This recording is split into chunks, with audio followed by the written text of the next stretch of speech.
Coucou tout le monde, bienvenue dans ce nouveau vlog que vous regardez normalement mercredi. Aujourd'hui, on parle tricot.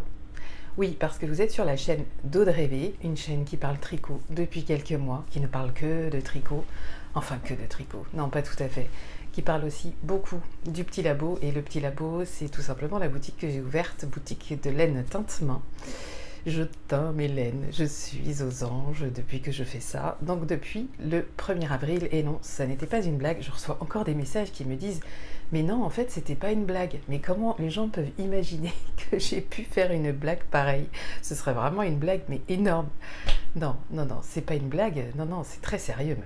Enfin, c'est sérieux, si, c'est sérieux, mais on s'amuse quand même. Alors, si vous étiez là sur les derniers Spring Vlogs, puisque je fais un vlog tous les jours, je viens vous voir durant avril, tous les jours, sauf une journée par semaine, que je m'accorde en pause YouTube, vous avez peut-être souvenir de l'avancée d'une chaussette comme celle-ci, là, avec plein de rayures, tricotée dans un joli fil de chez Nicole Mendes, donc c'est un fil autorayant et c'est magnifique.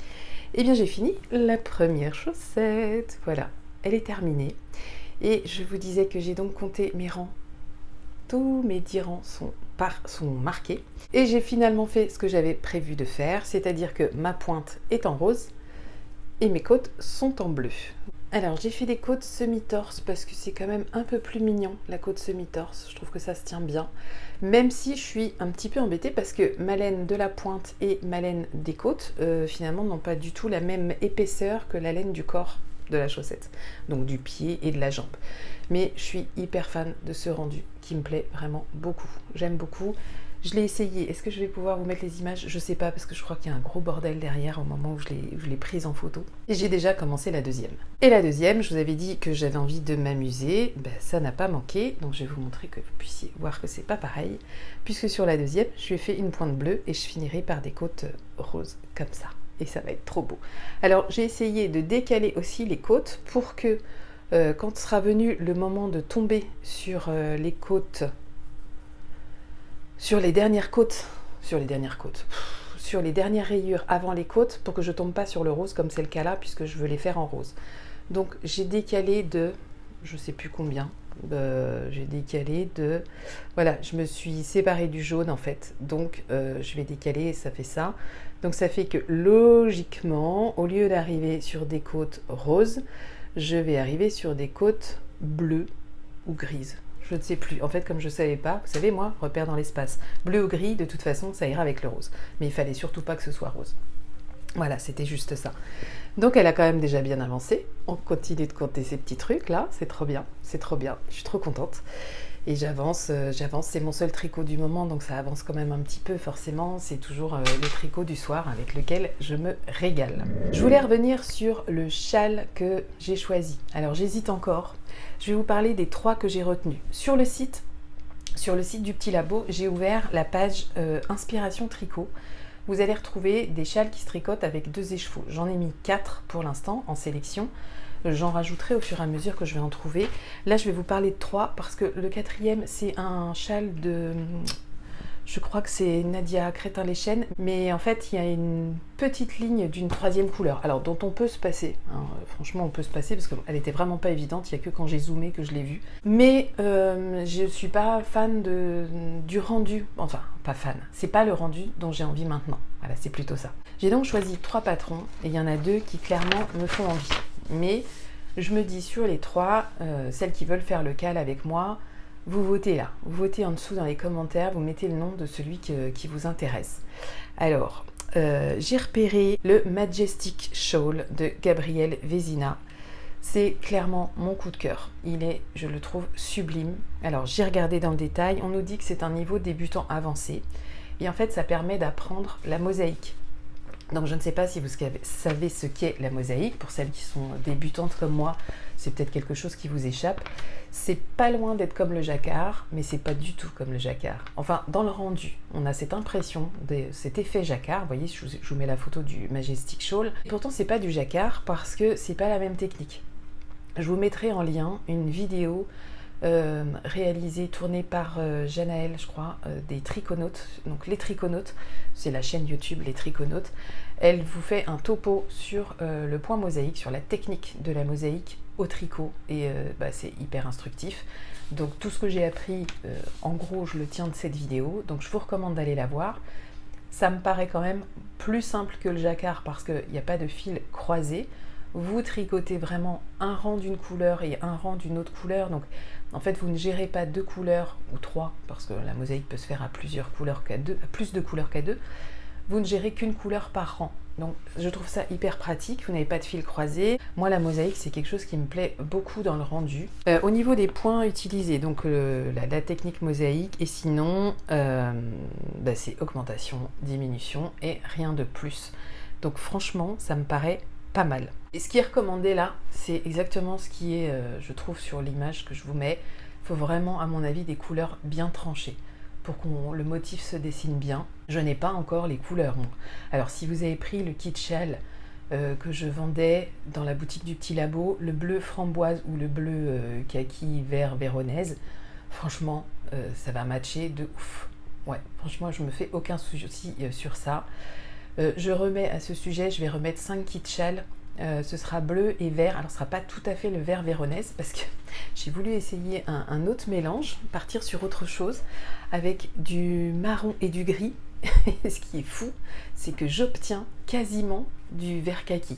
Donc assez improbable, enfin non c'est pas improbable, dans la logique du mélange des couleurs ça donne ça, mais je m'attendais pas à ce résultat du tout. Alors je trouve que c'est très sympa, et puis il y a des petits effets qui sont venus se mettre sur la laine. C'est fou ce qui se passe quand même dans votre bac, une fois que vous avez mis vos pigments et que c'est en train de cuire, il se passe des trucs quand même assez magiques. Donc le bleu, il est vraiment très proche, avec pareil là, je sais pas ce qui s'est passé, mais c'est très joli, enfin moi je trouve que c'est hyper joli, des petits côtés bleu foncé qui sont venus se greffer, un peu plus foncé par endroits, et c'est pareil, je trouve ça hyper beau. Donc c'est quasi la même chose que ce qui était en boutique dimanche dernier, mais pas tout à fait. Donc ça, ce sera dans la boutique dimanche. C'est la parenthèse, auto-promo quand même. Autre châle que j'ai repéré, c'est le Kélias de Bérangère Caillot. Ah oui, alors je vous ai pas dit le prix. Le prix du Majestic Shawl, il est à 7 €. Le Kélias, il est à 4,95 €. Celui-ci, c'est du point mousse, des rangs raccourcis et des augmentations intercalaires. Il est sympa aussi. Il me plaît bien aussi, il est plus sobre. Par contre, il est énorme, hein. Il fait 1,95 m sur 50 cm. Alors 50 cm, c'est pas grand, mais 1,95 m, ça commence déjà à avoir un peu d'amplitude. Et l'autre, je sais pas si je vous l'ai dit, l'autre, il y a 2 tailles sur le Majestic. Ça peut aller de 55 sur 122 ou 61 sur 140. Bon, ça va aussi dépendre de la laine que vous utilisez, de comment vous tricotez, de quelles aiguilles vous tricotez, etc. Le rendu sera évidemment différent selon tout ça. Et le troisième châle que j'ai retenu, qui me plaît aussi beaucoup, mais je ne sais pas si j'ai envie de ça maintenant, je crois que c'est pour plus tard, c'est un modèle d'Aglaé Laser, c'est le hashtag, qui fait lui 1,80 m sur 70 cm, il est au prix de 7,50 €. C'est pareil, il y a un dégradé, un jeu de dégradé, un effet qui est magnifique. Vous partez qu'avec 2 couleurs, mais vu les points qu'on tricote, il y a plein de rendus et d'effets différents. Donc vous mettez en commentaire ce que vous préférez. Donc le Majestic, le Kélias et le hashtag. Moi clairement mon coup de cœur va au Majestic parce que j'ai l'impression que j'ai des choses à apprendre et parce que on me rassure quand même en me disant que ce patron permet d'apprendre la mosaïque, la technique de la mosaïque. Donc ça me met en confiance quand même et ça me fait très très très très envie. J'ai vraiment très envie de tricoter ce châle, donc si vous partez avec moi sur ça, ce serait top quoi. Je n'ai pas donc la laine, hein, quel que soit le châle que je vais tricoter, je vais regarder ce que je peux faire. Pour l'instant, j'ai l'impression que j'ai pas trop ce qu'il faut. Donc je me laisse encore un petit peu de temps. De toute façon, je vais partir sur un nouvel exercice de teinture demain. Donc à suivre. Alors pour continuer dans le point tricot, pour ce qui est du pull d'Isabelle Kramer, je crois, hein, oui c'est ça, le oh là là dont je vous ai parlé dans la vidéo d'hier, il y a 2 personnes qui m'ont dit moi je le tricoterais bien aussi. Donc moi je veux bien, hein, plus on est de fous et mieux c'est. Il m'a pas l'air hyper simple. Donc moi je veux bien être épaulée sur ce pull, c'est pas forcément moi. Dites-vous bien que c'est pas moi qui vais vous guider, hein, les filles. Non, je préfère vous prévenir. Moi je suis la reine de trouver les tutos et tout ça, là, il n'y a pas de problème, je peux vous en trouver plein. Mais c'est pas moi qui vais vous apprendre à faire telle ou telle chose, hein, soyez-en bien consciente si on tricote un projet ensemble. Donc le oh là là, il fera partie des pulls que je vais démarrer quand j'aurai reçu la laine dont je vous parlais. Donc Mérinos, lin et que je vais teindre, je vous disais, j'imaginais des couleurs unies, mais qu'on voit pas partout quand même, avec des petits speckles pour égayer ça. Je sais pas, je réfléchis. J'ai des envies très précises et de coloris et de rendu. Donc 2 écheveaux pour ce pull pour moi. Donc ça, ce sera à suivre. À mon avis, là, c'est plus, ça va être plus un tricot du mois de mai que j'espère évidemment porter aussitôt qu'il sera tricoté, quoi, hein, évidemment. Donc voilà, c'était le petit point du jour, petit point tricot. Aujourd'hui, là, on est dans l'après-midi. Ce matin, vos colis ont été déposés au relais et à la poste. Je n'ai évidemment pas envoyé les box qui m'ont été commandées. Donc il y a eu des box anniversaires qui ont été commandées ces 2 ou 3 derniers jours. Celles-ci ne sont pas parties, hein. Voilà, il faut me laisser le temps de les préparer. Il y a des tons chauds, il y a des tons froids. Ça va être en cours. Au niveau des box fêtes des mères, j'ai encore eu des commandes ce matin. Donc il se peut vraiment que j'arrête avant l'heure. C'est aussi par rapport au nombre d'écheveaux dont je dispose. Je pense que je vais encore accepter 2 ou 3 commandes et puis après je clôture. Donc les box fêtes des pères, il y a déjà eu des intéressés. Donc je suis ravie, c'est un nouvel exercice. Savoir que je vais teindre pour des hommes me plaît aussi beaucoup. C'est vrai que c'est quelque chose, c'est un exercice dans lequel j'aimerais vraiment me projeter davantage, plus souvent. Voilà, je pense que c'est quelque chose que je vais faire plus souvent. Et puis on verra. Alors je vous remercie pour tous les conseils que vous me donnez. Vous êtes adorables. Vraiment, vous êtes. Mais je sens que tout ça vient tellement de votre bon cœur et de votre générosité. Vous êtes plusieurs à me suggérer des idées de teinture ou de fil ou de choses comme ça. Je les apprécie, vos idées. Il faut que vous entendiez absolument quelque chose en ce qui concerne le petit labo. En fait, ce qui fait l'identité, ce qui fera, peut-être que l'identité n'est pas encore tout à fait présente, mais ce qui fera l'identité du petit labo, c'est vraiment la spontanéité, l'instinct que je peux avoir par rapport à toutes les choses que j'ai envie de proposer. C'est-à-dire que je ne me laisse guider que par mes envies, vous voyez. Clairement, la signature du petit labo, on va le dire, c'est les box. Oui, je suis la boutique qui propose des box. Oui, je peux proposer des box pour à peu près tout, parce que j'adore vraiment l'idée de réfléchir au concept même de la box et à tout ce que je peux faire autour d'une box qui va créer l'identité d'une box. Vous voyez, créer une box faite des pairs à petit tarif, mais quand même à imaginer tout ce qui pourrait donner l'ambiance, la tonalité faite des pairs au-delà de la teinture, parce que pour moi, le packaging, il compte énormément. Les box comptent pour moi parce que c'est quelque chose que j'ai toujours adoré, que ce soit en couture ou en tricot. Je vous en ai déjà parlé plein de fois. J'ai fait des vidéos sur des box couture parce que j'adorais ça. Je vous ai aussi parlé de mes box tricot avec notamment une très belle expérience chez Du Fil à Retordre. Toutes ces box-là, moi, me plaisent parce que déjà, il y a cet effet de surprise qui, je le comprends, ne convient pas à tout le monde. C'est pour ça aussi que j'ai essayé de cadrer un peu la surprise avec ton chaud, ton froid, pour que celles qui détestent le bleu se retrouvent surtout pas avec du bleu. Donc si elles prennent ton chaud, elles sont sûres de ne pas avoir de bleu. Voilà, c'est vraiment pour éviter ces genres de grosses catastrophes que j'ai mis les tons. Et puis aussi parce que moi, ça me fait faire des exercices de teinture différents. Ces box, c'est clairement l'identité du petit labo. C'est construire un produit de A à Z qui va vous plaire, que j'imagine qu'il va vous plaire, parce qu'à moi, il me plaît. Il n'y a rien qui sortira du petit labo qui ne me plaît pas. C'est un truc qu'il faut que vous compreniez. Ma spontanéité du jour en teinture, ou l'idée que j'ai en tête depuis 2-3 jours, parce qu'il y a des idées que je réfléchis et que j'écris, je fais des petits dessins, vous savez, avec des feutres là, j'ai des jolis feutres que j'ai piqués à mon fils, qui me permettent de faire de belles choses avec les couleurs. Je fais ça, souvent, et puis ça me fait mes petites fiches que je garde et que je range, soit pour savoir ce que j'ai déjà fait, ou pour tout simplement pas tourner en rond, quoi. Qu'est-ce que je disais? Je sais plus, ça avait du sens, hein, quand même, ça. Oui, en fait, il faut que l'idée vienne de moi. Je prends toutes vos suggestions. L'idée de la box Fête des Pères, elle vient de vous. Il y en avait 2 qui voulaient une box pour tricoter des chaussettes pour son papa, leur papa, et puis il y avait 2 autres personnes qui voulaient tricoter quelque chose pour leur mari, et qui me disaient bah, ça nous fait quand même une bonne excuse pour tricoter. D'ailleurs, j'ai eu aujourd'hui une personne qui a commandé une box Fête des Mères et une box Fête des Pères en même temps. Je trouve l'idée géniale. Donc quand j'ai eu cette suggestion-là de la box Fête des Pères, ça me paraissait une évidence, parce que là, vous me parlez de box, et box, c'est totalement mon univers, avec...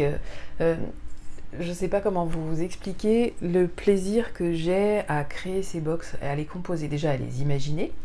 Donc les imaginer, c'est-à-dire avant même d'avoir acheté quoi que ce soit pour composer une box, bah, c'est imaginer qu'est-ce que je peux mettre dans cette box, qu'est-ce qu'il y a de cohérent.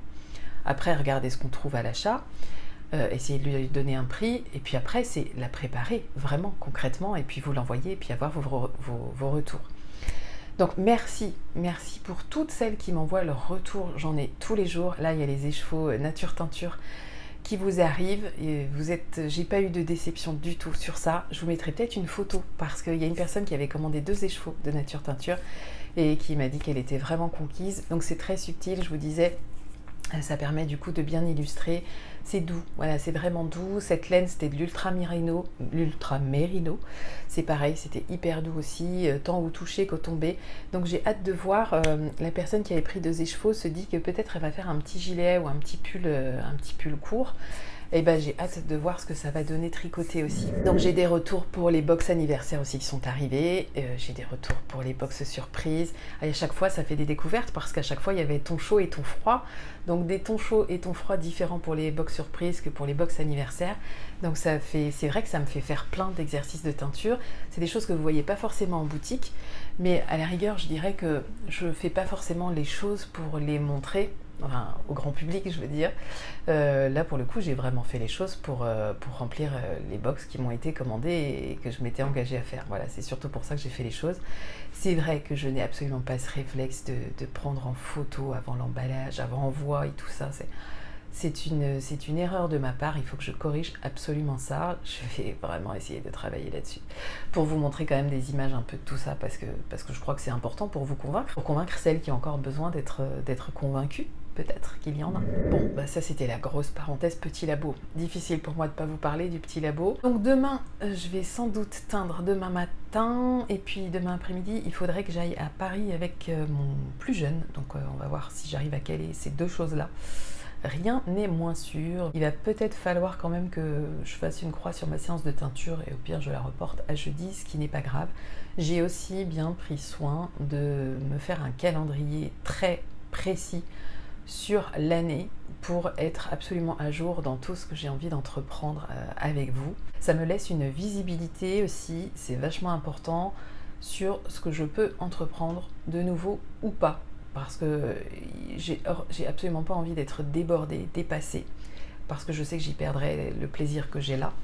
Il faut que tout reste plaisir. Alors il y a toujours un peu de contraintes, hein, bien sûr, la vie n'est pas que plaisir, mais il faut que le volume de contraintes soit bien inférieur, évidemment, au volume bonheur-plaisir que je peux prendre, pour qu'il soit tolérable. Bon voilà, la vidéo était une fois de plus un peu courte, je ne suis pas sûre de revenir ce soir, donc au cas où je conclus maintenant. Donc je vous dis à jeudi pour de nouvelles aventures, en espérant que j'ai le temps de filmer quelques images. Je suis en train de me dire que si demain je suis en vadrouille, ça va peut-être être compliqué. Et puis est-ce que je vais avoir des trucs à vous raconter? Bon écoutez, on verra bien, hein, on va pas se projeter, on verra bien. Je vous fais des gros bisous et je vous dis à très vite, ciao!